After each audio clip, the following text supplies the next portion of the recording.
I'm Guy Kawasaki, and this is Remarkable People. We're on a mission to make you remarkable. Helping me in today's episode is Jo Boaler. She is a professor of education at Stanford University. She joins a handful of people who have been on Remarkable People more than once. She began her career as a secondary mathematics teacher in urban London schools, including Haverstock School in Camden. After teaching, Boaler received a master's degree in mathematics education from King's College London. She then completed her PhD in mathematics education at the same university and won the award for Best PhD in Education from the British Educational Research Association in 1997. Prior to her role at Stanford, Boaler served as the Marie Curie Professor of Mathematics Education in England. She co-founded UCubed, an organization dedicated to providing resources and ideas to inspire and excite students about mathematics. Boaler has received several honors, including the National Science Foundation Early Career Award, the NCSMK Gilliland Equity Award in 2014, and the CMC Walter Denham Mathematics Leadership Award in 2015. She has authored 19 books and numerous research articles. Her latest book is called Mathish: Finding Creativity, Diversity, and Meaning in Mathematics. In this book, she shares research on embracing a diverse approach to learning math and provides 7 principles to reframe our relationship with the subject. All of what you just heard is a typical Remarkable People introduction. It's a long story, and it would take a lot to explain what happened, and it would also take a lot of research to get both sides of the story. But suffice it to say that Jo Boaler was attacked by Tucker Carlson and Elon Musk. That should tell you something. I'm Guy Kawasaki. This is Remarkable People, and now, here is the remarkable Jo Boaler.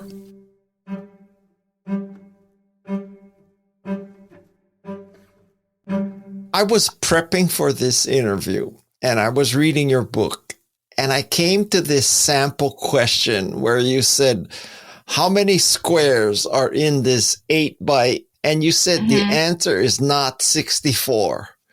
So that kind of stopped my preparation because I was saying, how can there not be 64 squares? And then I thought, maybe she says, if you look at it, you could have 2 by 2 squares, 3 by 3 squares, 4 by 4 squares that could be in different parts of the 8 by 8. So what is the answer to that? In fact, I even went to a LLM and I asked, how many squares are in an 8 by 8 chessboard? And it said 64. So why is the answer not 64? Well, you're exactly right that if we look at an 8 by 8 chessboard, there are the 64 1 by 1 squares, but then there are the 2 by 2 squares and the 3 by 3 squares and the 4 by 4. It's actually a great activity that we give to students and ask them because they can look for patterns. It's a nice example of a mathematical investigation where it would help you to start with a smaller board. And that's one of the things we hope kids learn from it, that taking a smaller case is really valuable when you're working on a difficult problem. So if you start with a 2 by 2 board, it's easier to see the number of squares inside it. And then a 3 by 3, and you start to see the pattern, which is what it's all about for us. So I passed the test. Yes, you did. we can end this recording right now. Yes. Can we go someplace, just a temporary diversion here that you can tell me, no, you don't want to do this, but okay. I gotta ask you about this whole Tucker Carlson thing. What the hell happened there? What happened, and it's still happening, unfortunately. What that was I was asked by the state of California to be one of the writers of a new mathematics framework.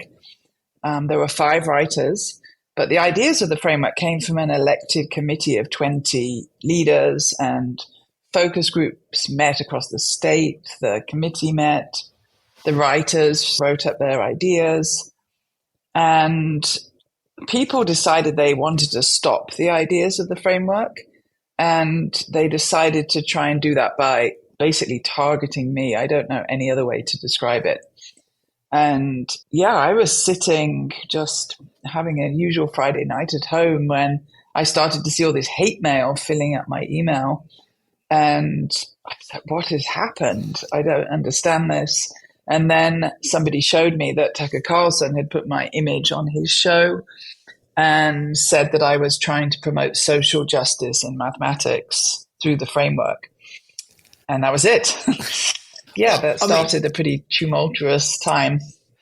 In a sense, you are promoting social diversification and justice through the framework, right? You're trying to make math more accessible to more students. Exactly. So in a sense, what they said you're trying to do is correct, but why is it such a big controversy? Why are they against this? One of the things, why are they against this, is a kind of a deep question. I would say my own take on it is there are people who've been very successful in mathematics in their lives, and they are the people who are against it. If you look at the people who are pushing back on the framework, it is all those who've been extremely successful. And they like the system as it is. They know how to get their own children to excel in the system. Proposing changes that would broaden the access to mathematics to many more children is not something that those who are in that position particularly want. So for some people, their motives were not very egalitarian. They really wanted to keep the system as it was. And some of those people then spread lies about the framework. So one that was spread around a lot was that we were stopping children being able to accelerate and stopping them being able to take algebra in 8th grade. This was the big lie that was sent around. In fact, what the framework does is recommend that people not put young children in elementary school into different tracks that then cement their pathways from that point onwards. So as soon as we entered into that realm of let's not have students who are of a young age in tracks, that alerted a set of people that things were going to change. And unfortunately, they spread these ideas widely. It turns out that very successful people are able to influence the media considerably. So if you saw any news about the framework, then it's likely to be negative. The reporting of the framework was almost entirely based on sharing the STEM professors who didn't want it. Nobody shared all the educators who did want it. And then when it went to the state board for approval, it was unanimously approved and backed by the California Teachers Association and educators across the state, all the equity groups across the state. So it was a really odd situation that all of the news about it was negative, yet all of the educators in the state supported it. Well, when you say the very successful people, are you talking about people successful in the math profession or successful as titans of Silicon Valley? Who are these people who are trying to perpetuate the old way? Both, particularly some particularly powerful people in Silicon Valley are amongst the people who don't want maths changes. I was actually at a really nice garden party sort of lunch that was arranged for people who are working to help students in different countries. And the organizer said to me, all of the leaders, the CEOs I spoke to said they're not going to come because you're coming. So they really did a good job of making me like the enemy of kids advancing in maths. That is how they think of me. Jo, I am having an out-of-body experience here. You're telling me that the CEOs of tech companies are on this warpath with you because you're trying to make math more accessible to more kids. Did I repeat that right? Yes, that's definitely true. And I think many of them have believed things that have been shared about the framework and about me that aren't true. I absolutely support kids going forward and accelerating if they're ready to do that. And what I don't support is writing off students from a young age. But yeah, that's basically where we are. I have to say, I'm just scratching my head. And I know a lot of VCs, and there's a transition when you cross over into extreme wealth where all of a sudden you think that your wealth makes you smarter and an expert in everything, right? So now you run a private equity fund or a hedge fund, and all of a sudden now you're an expert in plagiarism in academic circles. And it's venture capital disease. And now you should tell teachers how to teach and all that. I just want to throw up. I just want to throw up. I'll tell you. You're definitely naming something there. That was part of the distressing thing about the pushback of the framework. There's a maths professor at Stanford who was one of the leading people against it, who shared websites saying all the research inside it is wrong. This is where I'm going to show it's wrong. And if you look at what he's written, it just shows that he doesn't understand educational research and is actually using something they use in maths that you don't use in educational research to say all of these studies should be discredited. A lot of people believed that. A maths professor says it's wrong. They shared it with everybody. Nobody stopped to think, does a maths professor understand the K-12 education system? That didn't come up for anybody. Yeah, it's been quite a few years working on this. Okay, one last question about this. So now you're this target of Tucker Carlson, who's, by the way, going to go to Russia to interview Putin to help us explain Russia while he's at it. Now that he's conquered math, he's going to take on world peace. Well, what happens when your inbox explodes? Is it just inbox and you can just ignore stuff? Is it social media, or are there threats on your life? What happens? I did get threats on my life and my children's, which is particularly scary. Stanford at one point decided to add my house to their nightly patrols to check on me. It's more than just getting nasty emails. It is threatening. So it's a really odd, this seems to be the world we live in now, that somebody hears some words from Tucker Carlson and immediately sends a death threat based on it. And I don't know what to say about that really, but it does seem to be the way we're going. And I got through it. The framework was passed. My life started to go back to normal. I have a website at Stanford where we share free resources for teachers that teachers love and are accessed by millions of teachers. And everything seemed to, I could go back to that important work. But then yesterday, it all kicked off again. And somebody shared, the group that's against me shared that they were going to tell Stanford to fire me. And so I'm back now. I'm back trying to deal with this. It's also a new theme in academia. Climate scientists are under a similar kind of attack. But people are surprised that it's a person in maths education. That surprises them.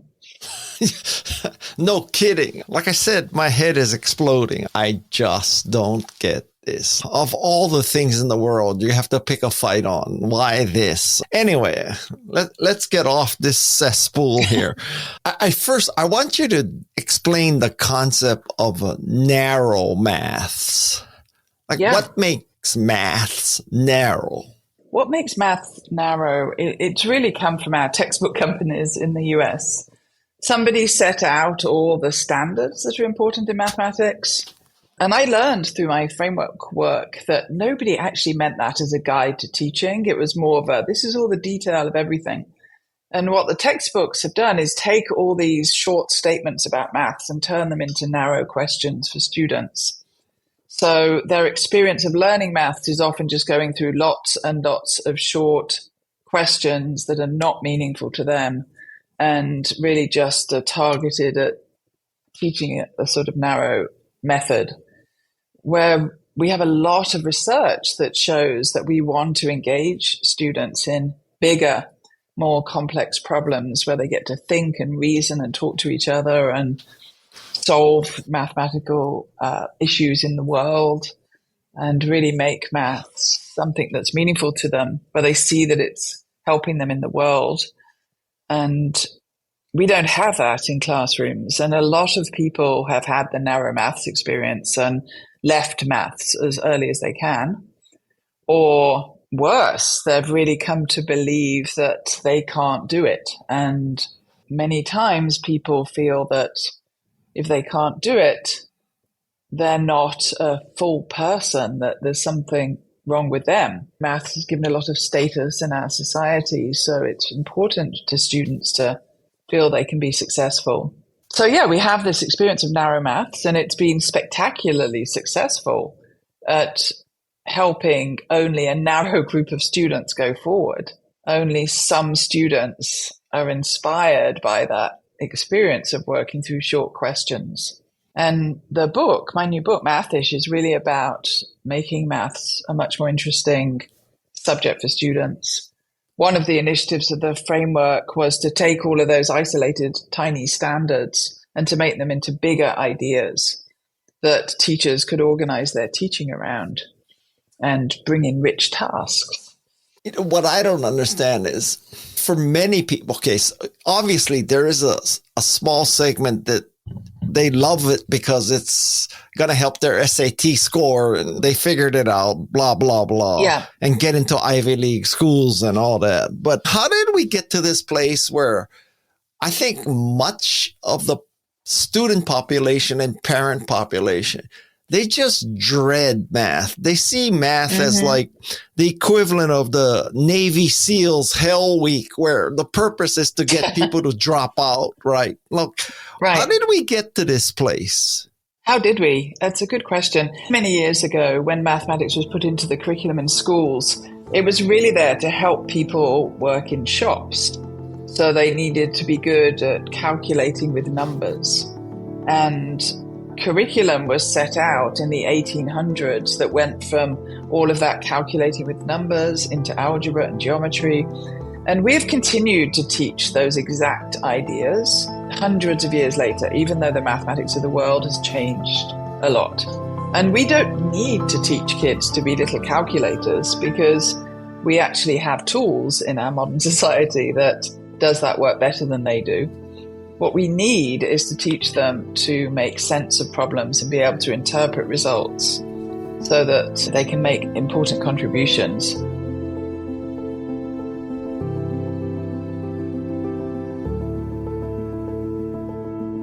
So give me an illustration of an example where the ability to solve narrow maths is not nearly as relevant in modern society as this more generalized creative approach. So what's a problem people will face where they're using math, they need math, they may not even realize it, that this is the kind of math we need, not the ability to solve a quadratic equation on a SAT test.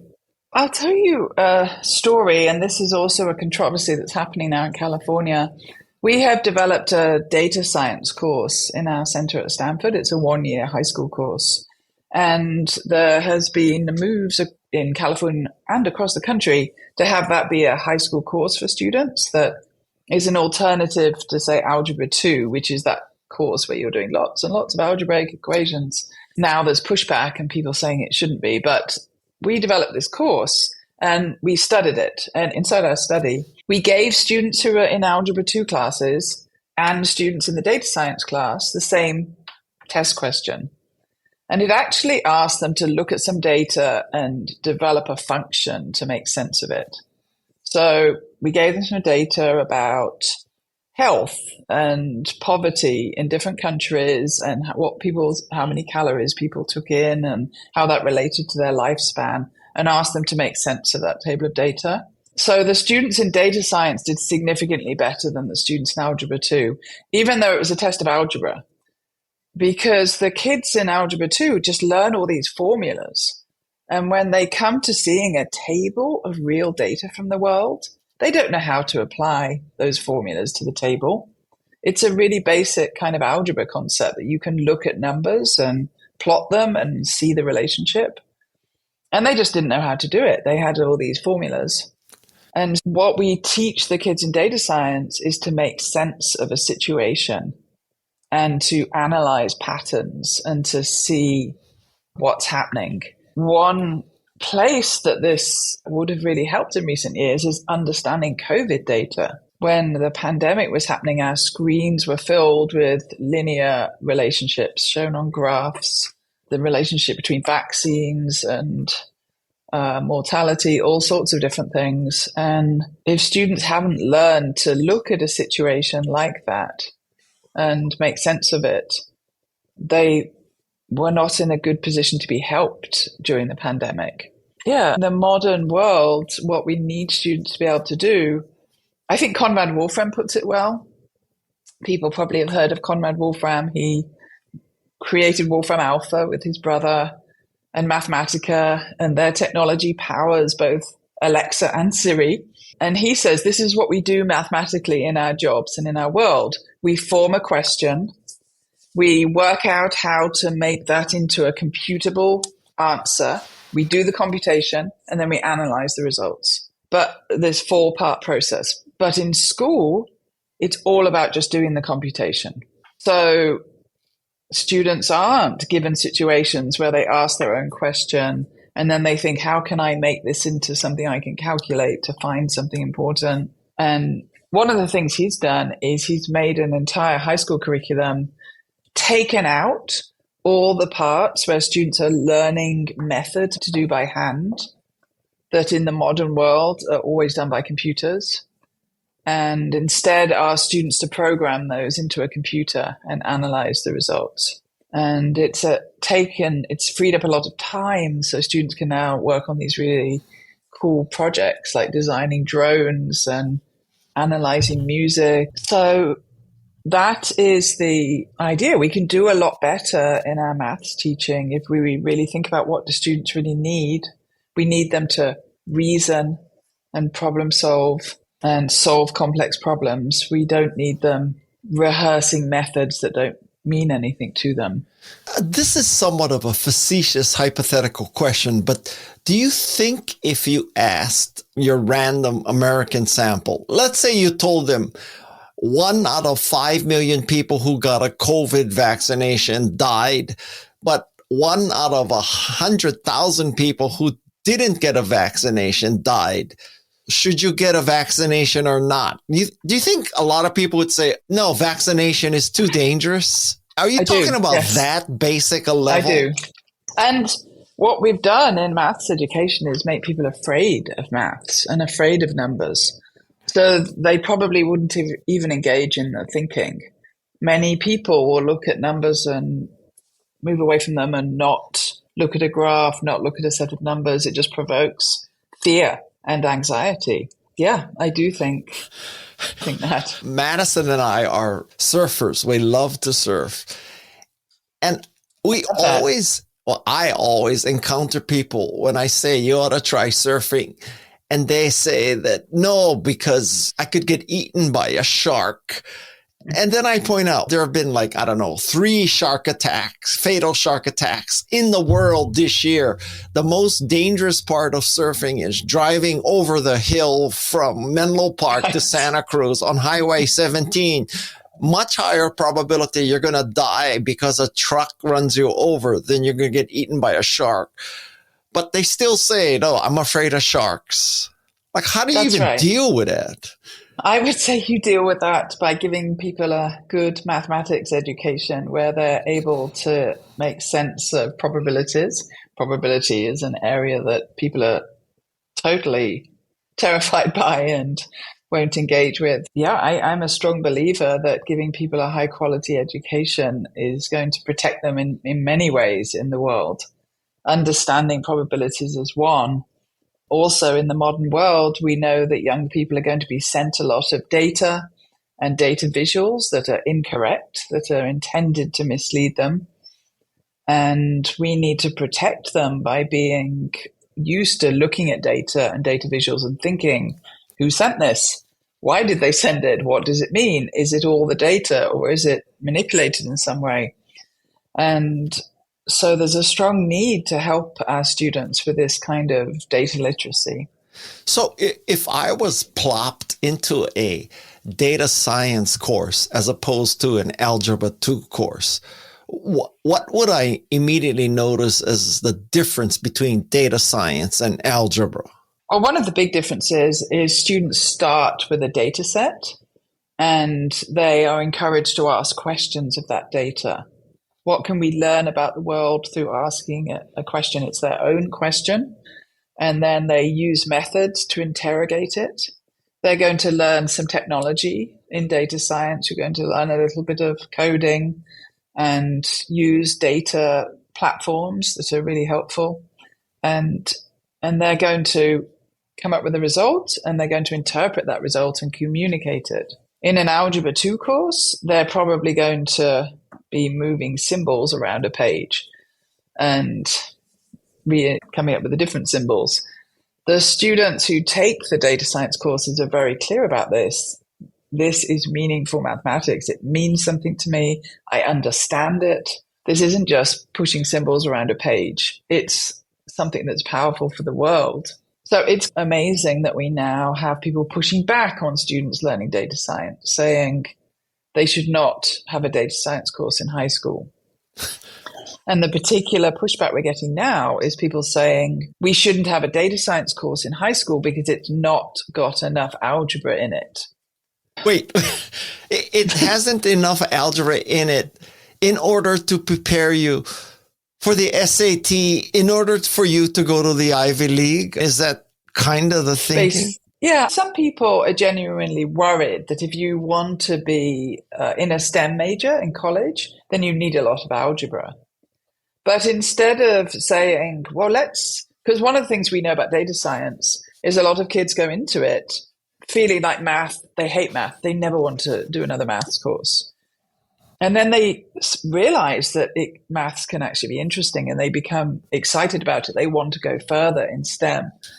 So a better move from these people who are concerned about maybe they're going into STEM, they need a lot of algebra, is to think about what could we offer them after data science that could bridge into more algebra, more calculus. If I am a college and I have students coming who've many students take data science in year 3 and then statistics in year 4, AP stats maybe. If I have a student coming through that statistics pathway, is there a bridging course I can offer at the college so that they can get more onto that calculus track of lots and lots of algebra? That would be more sensible than saying, let's ban data science for everybody. And in their banning of data science for everybody, they're doing that for kids who are never going to go into STEM and for whom that data science course is actually really important. You could make the case that data science is more important to the survival of society than advanced math. Absolutely. Right? Absolutely. And of course, if you take a data science course, you're more likely to develop perhaps a critical perspective on things that are sent to you in the world. And so there is some line of thinking that people don't want our whole population to have that data awareness. Yeah. God forbid people could think like that. Yeah. So what about the pushback that people say we have to teach math this way because it helps the human brain develop problem-solving techniques, which seems to me you just said refutes. Research refutes that. It does. Kids need math because it's going to help them develop their brains. It does develop their brains, but the maths that really develops their brains is one that's what I call multidimensional. One of the things we know about our brains is we have 5 different pathways that can process mathematical ideas. 2 of them are visual pathways. They're at the back of the head. And so we also know that mathematicians, when they've looked at their brains as they're working on maths, what's different from other academics is they're using those visual pathways. So on our website, UCubed, we make a lot of the mathematics visual.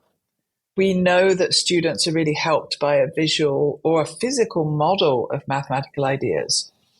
I really like some of the recent neuroscience that's showing that as we go around the world, all of us, we're building mental models of ideas. That's how we exist in the world. So this scientist, Jeff Hawkins, gives an example of knowing a stapler. If I was to ask you, what do you know about a stapler? you would probably say, I know what it looks like, I know what it feels like, I know what it sounds like, I know what happens when I use it. You have built all of these ideas about a stapler. And in maths, we need to build those mental models for kids. So when they're just going through number calculations, they are developing one area of their brain. But if they're building and if they're drawing and they're seeing maths conceptually, and then their brain is getting a full workout. They're getting these different pathways involved. I think the brain argument that narrow maths is building your brain doesn't work for me, because narrow maths might strengthen one area of the brain, but it's leaving completely neglected the other areas that we really need to exercise. Could you make the argument that an abacus or a slide rule is a good thing? That's more visual, it's more tactile. Yeah, definitely. I think an abacus is a great tool for students learning. One of the things we've learned from neuroscience in recent years is how important our fingers are, and that students who develop greater knowledge of their fingers do better in maths. Fingers are like a number line that we carry around with us, and they directly map into a part of the brain that's using that. So it's really no wonder any sort of finger work leads to really greater maths achievement. But what was your question? No, I was thinking when you're talking about tactile and visual and not just solving equations, that an abacus is as tactile. Oh, yeah. So an abacus is great. It's tactile. It gets finger use. That's what made me think about the fingers. Yeah. And yes, in one of the ideas in my book that I share, maybe I could share this now, is the idea of approaching maths with an ish lens. Yes. I was coming. That was my next question. So tell me what the ish in math is. Yeah. You made me think about that when you talked about slide rules, and I'll tell you why. It connects to that. But yeah, so I make an argument that in maths classrooms, maths is very precise. It's always precise. But in the real world, almost always when we use numbers, they are ish numbers. And those are good enough. And some different examples are like, how much of the moon can I see? Or how much rain fell last night? Or how old are you? Or how long will this drive take to the airport? Or how much paint do I need to paint the wall? All of these are actually not very precise numbers. They're ish numbers. That's a disconnect for kids. And precise is important, but we need those to be more in balance. But I also know that when kids are ishing numbers, I can give you an example. If I asked you to work out, or asked anybody to work out, let's say 287 divided by 9, most people could give an ish answer to that. They couldn't do the precise calculation in their head. They could give an ish answer. But being able to ish an answer means you have number sense. And when you ish, you're staying at that conceptual level of what do these numbers mean? And when we go into the precise mode, what happens is a lot of kids get lost in that precision. So I'm recommending to teachers, I hear from teachers, my students don't have number sense. They do these calculations and they give wild answers. They don't think about what the numbers are. And my recommendation in the book is, before anybody does a calculation, any student in any classroom, you should ask them to ish the number first. Because then they're staying at that conceptual level. Yeah. So anyway, I put that recommendation in the book. I've been talking about it. And I get this email from a teacher saying, this was amazing. I went to my classroom. I asked the kids to ish numbers. And we looked at the precise number and they talked about the difference. And they started asking each other, what's your ish number? And she said something amazing happened, that all these students who don't normally engage in maths are suddenly jumping in and sharing their ish numbers. We went down and we videoed the class. We're putting the video on our website, and all these kids are engaged. The principal came into the lesson with us and she was beaming from ear to ear. She said, these students who are sharing ish numbers are the ones who are normally outside the office because they are so badly behaved in the class. And these students, when we talked to them, were saying, well, this is the world. Ish numbers are our world. They're what we use when we talk about time, when we pour things out and measure liquids. And now maths is meaningful to them. And it's also keeping them at this really important conceptual level. So anyway, I've just become very excited about Ish. When I was sharing Math-ish to an audience, one of the audience members said, oh, my father was a rocket scientist. And he talked about how they used to measure with slide rules and really had to have an ish idea of what their measurement was. But now they just do it all with technology.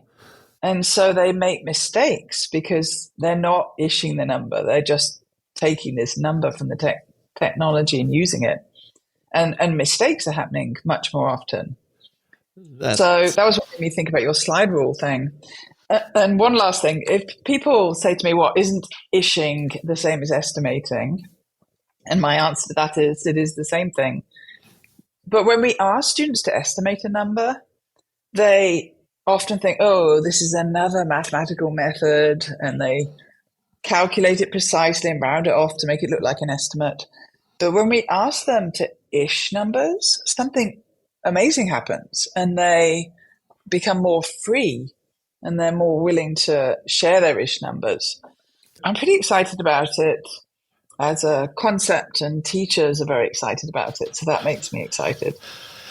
I have to say, I love the concept, and I have a suggested alternate title, although your book's laid in granite, it's ready to come out, or it's out already. But I'm going to give you all the caveats why this is a lousy title, but I will. Okay.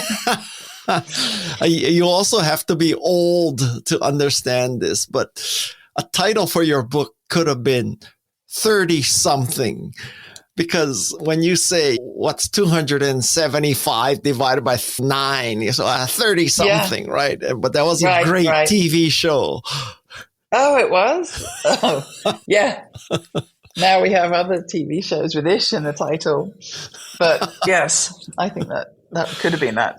So you make a passionate appeal why, maybe because you're British, but it should be maths, plural, not math, right? So why didn't you name your book Maths-ish?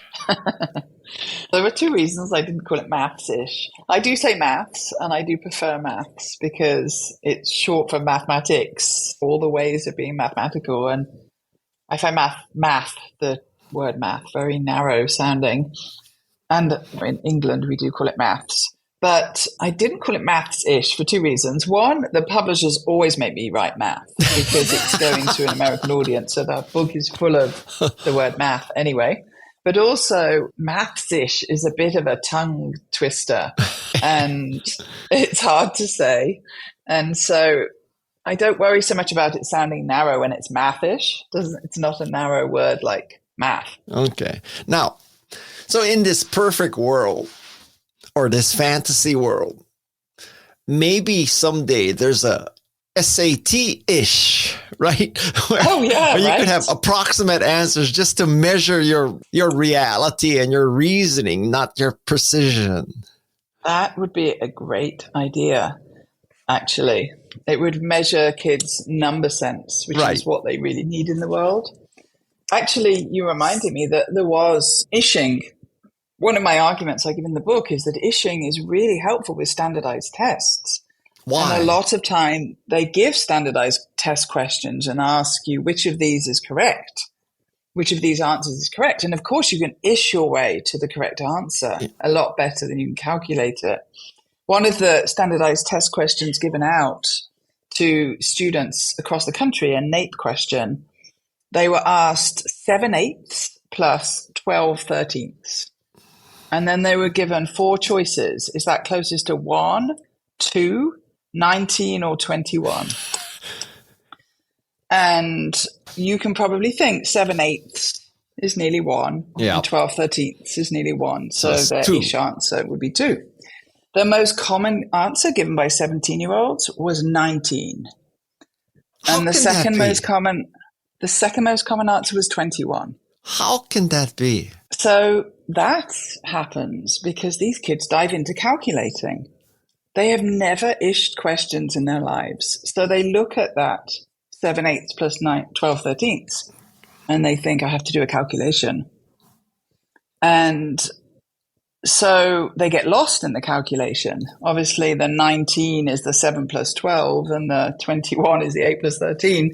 But it's tragic and could be avoided if we got these kids getting used to ishing numbers. And this is why I'm finding that teachers immediately know how powerful this idea is, because they know that's what students need, but they haven't had a way of getting them to do that and feel comfortable about it.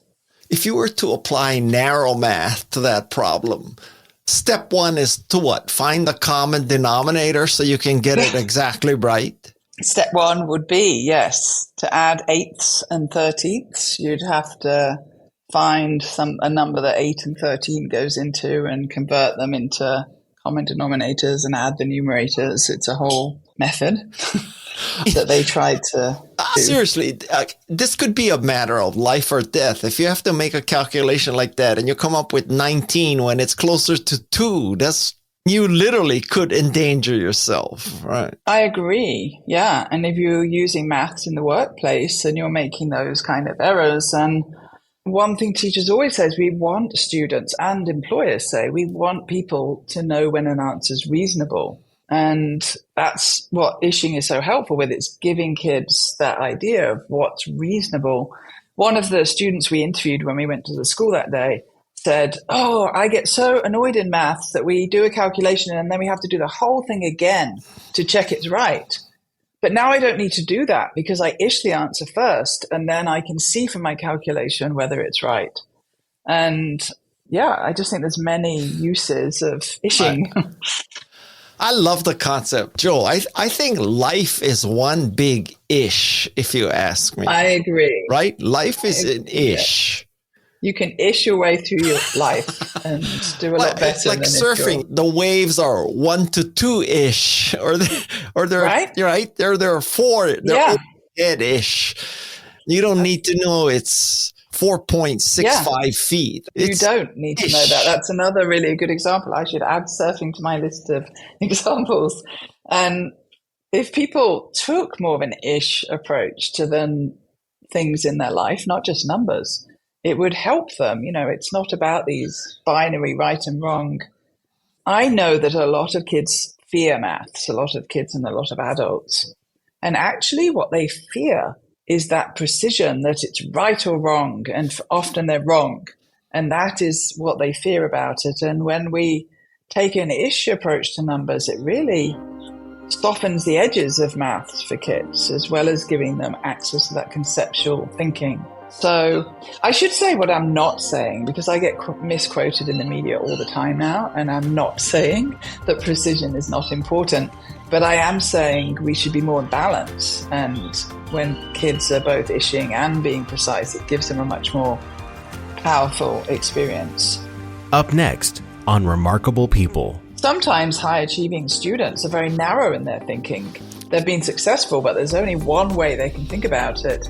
And they sit in a group with a different kind of student who sees something visually, and it's surprising to these other students, and they learn a different way of approaching things. So I do think diversity in all sorts of forms of diversity enriches students' experiences in schools. Become a little more remarkable with each episode of Remarkable People. It's found on Apple Podcasts or wherever you listen to your favorite shows. Welcome back to Remarkable People with Guy Kawasaki. I think much of your book is discussing about how, because of the teaching techniques or because of the expectations of society, that there's much, negativity and stuff surrounding math. And there's like people who believe that you either have a math brain or you're not, which is completely contrary to Carol Dweck's thinking. And so apply the growth mindset to math. Which is what I love to do. And I've been inspired by Carol Dweck's work and really decided about 10 years ago to try and get it into maths education more. Because we have a population, about over 90% of parents in a survey said that their children either had a maths brain or they didn't. That myth of the maths brain is still very widespread. And so, Carol Dweck has shown, and neuroscientists have shown, that our brains are constantly changing and developing and growing and connecting. One of the pushback to the framework was the anti-mindset people who said that mindset is wrong and it shouldn't be in the framework. There's a whole group of people who are against mindset. It turns out, I really think that any good idea in the world these days, there will be people against it somewhere. But it's very important to maths that teachers know that students can learn what they're teaching. Many teachers still think their role is to figure out who's the maths person and who's not. And so it's been important to change that. And do math teachers come to this kind of conclusion because they're basically expected and they're reviewed on their capacity for their students to get high standardized test scores? Is that the root of the problem? I think standardized test scores are a part of the problem. The massive amount of standards in the curriculum is part of the problem. Teachers don't go into depth on anything. They have to skim through lots and lots of methods. There's a few parts to the problem in education, but standardized testing is one of them. And if you teach narrow maths, if that's what you think maths is, and that is what most people think maths is, this narrow subject of calculations and methods, if you teach narrow maths, then only some students will be successful. So it perpetuates this myth that teachers have that only some students can be successful. It's not about the way they're teaching, it's just the way of the world. And it just reinforces their idea that to be good at maths, you're just a special kind of person. And only a few people can be that kind of person. But at extremes, surely there must be some people who are just gifted in math, right? Or gifted in physics. Yeah. I mean, you can't say that Stephen Wolfram is a random person, right? Some people have developed incredible brains. This is not an argument that people are the same. The question is, though, how did he develop that brain? And my problem with the idea of a gift is it's very fixed, like you have it or you don't. Whereas we know that everybody's on a growth journey. You can't make a cutoff point and say, you have a gift, you don't have a gift. Everybody's on a growth journey and can develop and grow their brains. One of the people I like to share is somebody called Nicholas Letchford, who when he was growing up, his parents were told he was learning disabled. He had a very low IQ, if you believe in IQ. And he graduated from Oxford with a doctoral degree in applied mathematics after huge problems as a younger child learning anything. We know, we have millions of examples, or we have lots of examples of people who had really strong difficulties and went on to achieve amazing things. It's not that some people are born with something. They end up with something for sure. There are people whose brains are incredibly powerful. But where does that come from? Everybody's born with a different brain. Nobody is born with the same brain. Everybody's is different.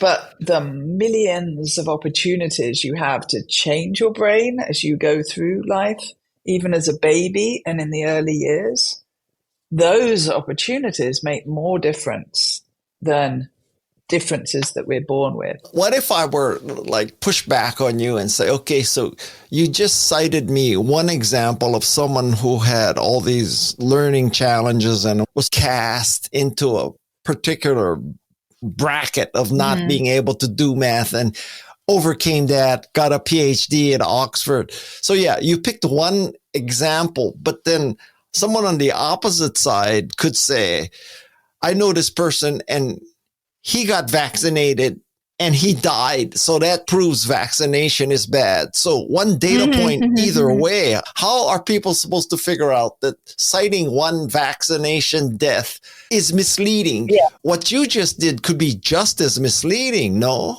Well, no, but I would say that somebody who takes has a vaccination and die, you don't know why they've died. You can't say that vaccination caused them to die. But when you look at people who overcome significant difficulties and go on to learn incredible things, even one person shows you that can happen. That the way we approach learning in life can change what happens for you, even when you start off in a hard place. And we have not just one example, we have many, many examples that show that. There was a school situation I remember in England that's really interesting, that in England you take an exam at 16 and they're in 3 different levels, the lowest one, the middle one, the higher one. And if you get put in for the lowest exam, the highest grade you can get is a D. So it matters which exam you're put in for. And one school I worked with years ago just said, you know what, I'm going to put all the kids into the highest paper. And we're going to prepare them all for the highest paper. And those kids all got the grades on the highest paper. She didn't change her teachers. She just said they're all going to do that work. And they all got one of those highest grades. We know that fixing people and deciding people have issues and they can't learn is just not the right approach in education. This is somewhat of a related story. So I have been able to moderate several panels with chancellors of large universities. I often ask them about admission policies, about relying on standardized tests and essays and all that. And I posed to several of them, like, why don't we try an experiment? Why don't you just say, everybody apply, and we are just going to randomly select people to admit, and let's just see what happens. Does that produce a more successful student body than our laser focus on SAT and college essay and recommendations? And I did not get a lot of support for that idea. I bet you didn't. It's what the UCs did, actually. They've always used SATs as the filter and measure of whether kids can be successful in the UCs. And then they dismantled that. They got rid of SATs. It's no longer used. And what they found was their students are just as successful. They're bringing in a more diverse group of students. Yeah. They're more racially diverse, and they're doing just as well as when they had the SAT as a filter. So that kind of is your experiment a little bit. I think you make a point in your book that by bringing in a diversity of students, some of whom are not as successful at that point as others, that everybody benefits, because even the ones who are doing better learn from watching how the ones who are not doing better are learning. So watching people struggle can help you learn how to be a better student. And also we know that helping others learn helps yourself. So we see this when students are in more diverse groups in terms of their prior achievement. What we've found is the ones who are most helped by that are the highest achieving students. And the reason is they're spending time helping other students. And of course, anyone who's taught knows that the best way to learn something deeply is to teach it. And it also means kids think differently. Sometimes high achieving students are very narrow in their thinking. They've been successful, but there's only one way they can think about it. And they sit in a group with a different kind of student who sees something visually, and it's surprising to these other students, and they learn a different way of approaching things. So I do think diversity in all sorts of forms of diversity enriches students' experiences in schools and their learning. And that would take us right back to our friend Tucker Carlson, which is, if he understood this, he would insist on diversification because it would make everybody better, including a white kid destined for Ivy Leagues, right? It would make everybody better. And that's something that people don't get. Some of the people who push back on any sort of anti-tracking messages say, I don't want my kids in classes with those kids. That's the insidious underpinning of the pushback on tracking. People want to keep their kids separate from other kids. But they don't know that when we have these environments where students are together and they're more diverse in all different ways, it benefits everybody. That's definitely what the research shows. So now my brain is multi-processing, and I'm thinking, so if I started surfing with surfers who are not as good as me, would that make me a better surfer? If you were teaching them, then probably it would, because the teaching would make you So I'm going to start telling Madison to teach me how to surf, because she would then be teaching someone not as good as her, and it would help her improve too.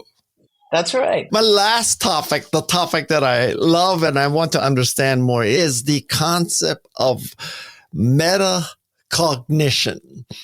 And for those of you listening, that has nothing to do with the intelligence of Mark Zuckerberg and Facebook. So what is metacognition? I never thought of that link.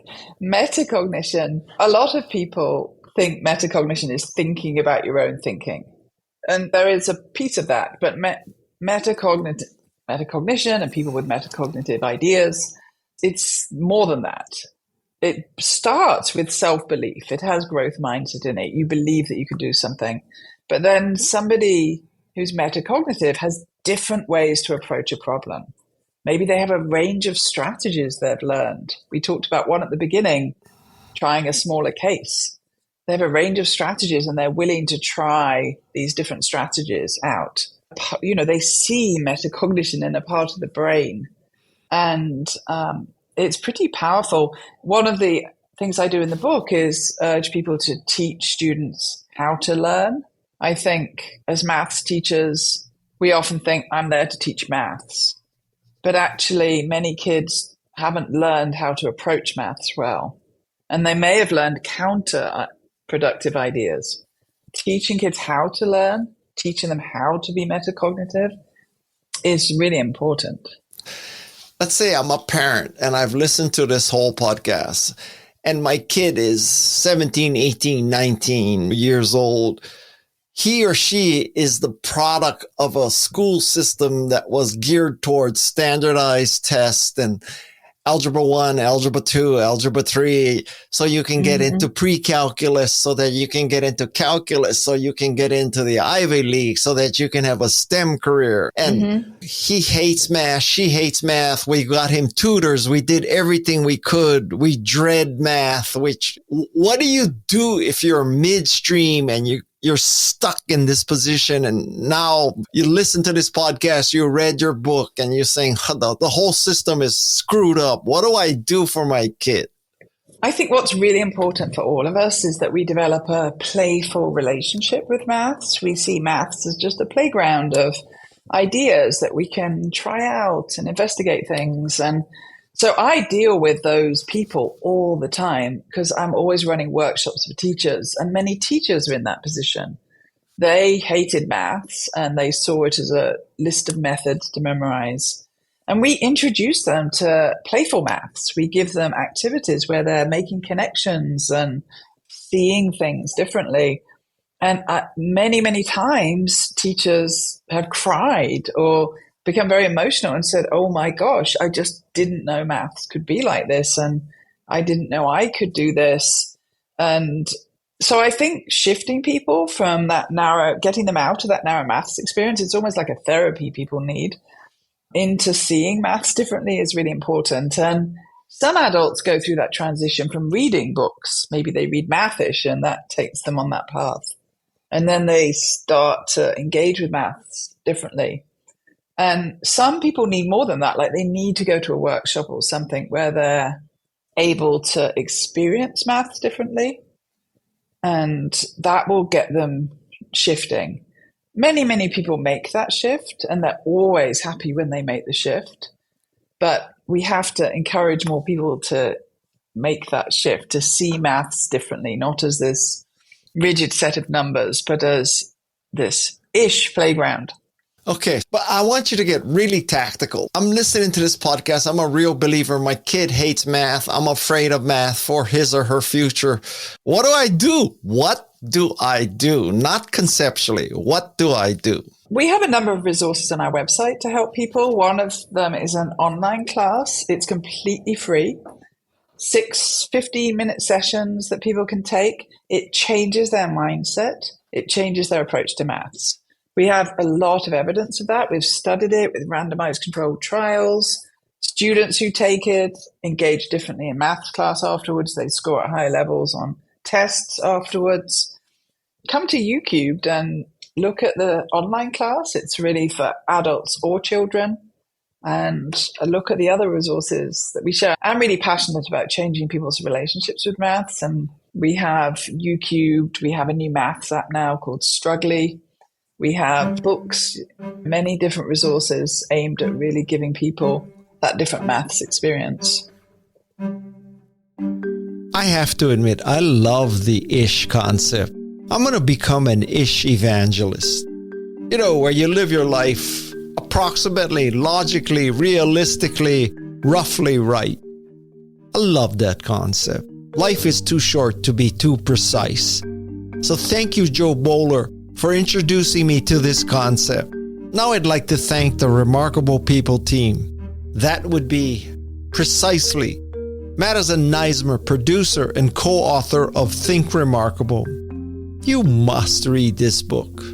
Maybe we'll rename it Think Remarkable-ish. And then there's Tessa Neismer. Tessa prepares me with all the background research and perfects our transcripts. And speaking of perfection, there is Jeff C. and Shannon Hernandez, sound design engineers extraordinaire. And finally, Luis Magana, Alexis Nishimura, and Fallon Yates.